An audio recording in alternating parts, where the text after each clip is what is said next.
Let's take a few minutes and talk about this cool little tool from SOG. This is their camp axe.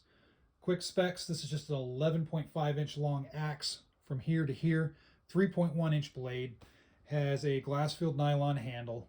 Very basic setup here. It does have a flat surface that you can use for hammering, and it does have a bearded design here so you can choke up and use for fine work. This axe is marketed for camp uses, small logs, making tinder, stuff like that, hammering in tent pegs with the hammer pommel on the back. Very, very simple design, meant for light or medium level work. So does this make a good little fighter? In my opinion, it does. When we think about bladed weapons these days, we tend to gravitate towards knives, whether fixed blade or the various types of folding, deploying blade knives out there. That's what we gravitate to, which is awesome. I'm a big knife person myself. But there's other stuff out there. I'm 100% Scandinavian. I have a long heritage, Scandinavian heritage, blonde hair, green eyes. My family goes back. There's some Germanic as well. But if we go back to the Viking Age, what was one of the preferred weapons was an axe. And I love axes when it comes to self-defense. Axes are brutal. They hack, they slash, they do a lot of work, they break bones. Even lightweight stuff like this can still do a lot of damage.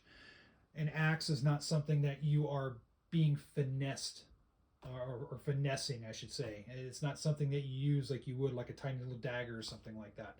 This is something that is meant to destroy body parts. And for that reason, I think it makes a great self-defense weapon.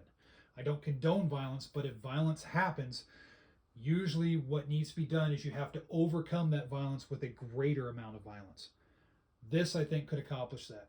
Now, what's the applicability for a tool like this? Because you can't really conceal carry it that easily. You can, but you can't.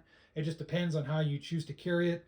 There's probably some sheath options that you can get online. I haven't researched it much. All it comes with is this little cheap sheath just to cover the blade. But it's hard to do, and depending on where you live, the legalities of carrying a tool like this is going to vary. Here in my state of Montana, it doesn't matter. We're a free state, and I hope we stay that way for a while.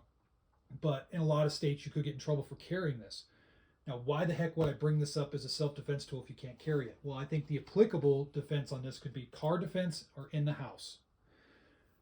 The reason I say that is, yeah, not many people are going to use something like this as defense of their lives or their loved ones' lives in a house. But me being a firearm guy, I recognize that along with the freedom to own firearms, there should be a freedom not to own firearms. The reason why I say that is not everybody is into firearms. There are some people that either can't have them or they choose not to have them. They just prefer other things, or they live in an area that they can't have them. So it helps to think outside of the box a little bit.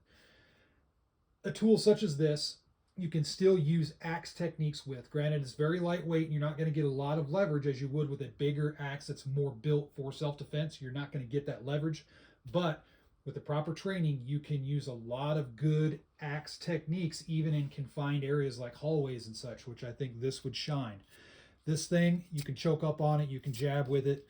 It has a good grip here that you can grip, and you're not going to experience slippage. If you want to increase that, get some small Ranger bands, put it on here, and gives it more of a rubberized feel. The blade is somewhat sharp from the factory, but just sharpen it up and get that blade to a nice sharp tip, and you'll do a lot of work with it. The overall size of the hatchet, you can see it has a little bit of a wedge, but it's not too big of a wedge. So you're still going to be very balanced as you hit. It's not going to carry over. It's not like a big heavy axe where if you miss, that momentum is going to carry through and could leave you vulnerable to counterattacks or whatnot. The balance on this, it's very lightweight. So just keep that in mind. It has a good balance, very lightweight. So you're going to have to do your part and work on yourself to gain strength and really learn how to hit from the ground so that way you can carry kinetic energy through to your target. That's where this thing kind of suffers because it's so small and so lightweight. It's going to be hard to deliver that kinetic energy that you really want. But just train a little bit, get a little bit more muscular, lift some weights, do some jumping jacks, sit-ups, push-ups, whatever, and that'll help you along with good technique. Speaking of technique, if you decide to use something like this as a self-defense tool, along with looking at the legalities of it in your area, make sure to get competent training. Really be responsible, get competent training, and know not only the legalities of using such a tool, but at the same time using proper techniques, all that good stuff that makes sense, not the flashy stuff out there. There's a lot of flashy crap out there that makes no sense, especially with axe fighting. Axe fighting is one of those techniques that if you drill back to, let's say, the Viking Age, that's where I kind of looked at my history and whatnot, and the history on axes. The Vikings, when they used axes, they were farming tools and tools that were used for stuff like campfires and stuff, but they were able to use in a battle as well. And they had techniques for them, and they had good fighting styles, but they were very simple in their fighting styles. So that's just a little side point. If you're going to get into something like this and you're going to use something like this, use applicable training. Look back. I like to look back to the medieval times and even before then when it comes to training for this, because that's what people used back then. Look at the techniques that lasted over time. There's a lot of new crap out there and some of it's cool, but look at the stuff that's persisted over the centuries. That's the stuff you're going to want to know. Overall, this little tool, it's $59.95 on the SOG website.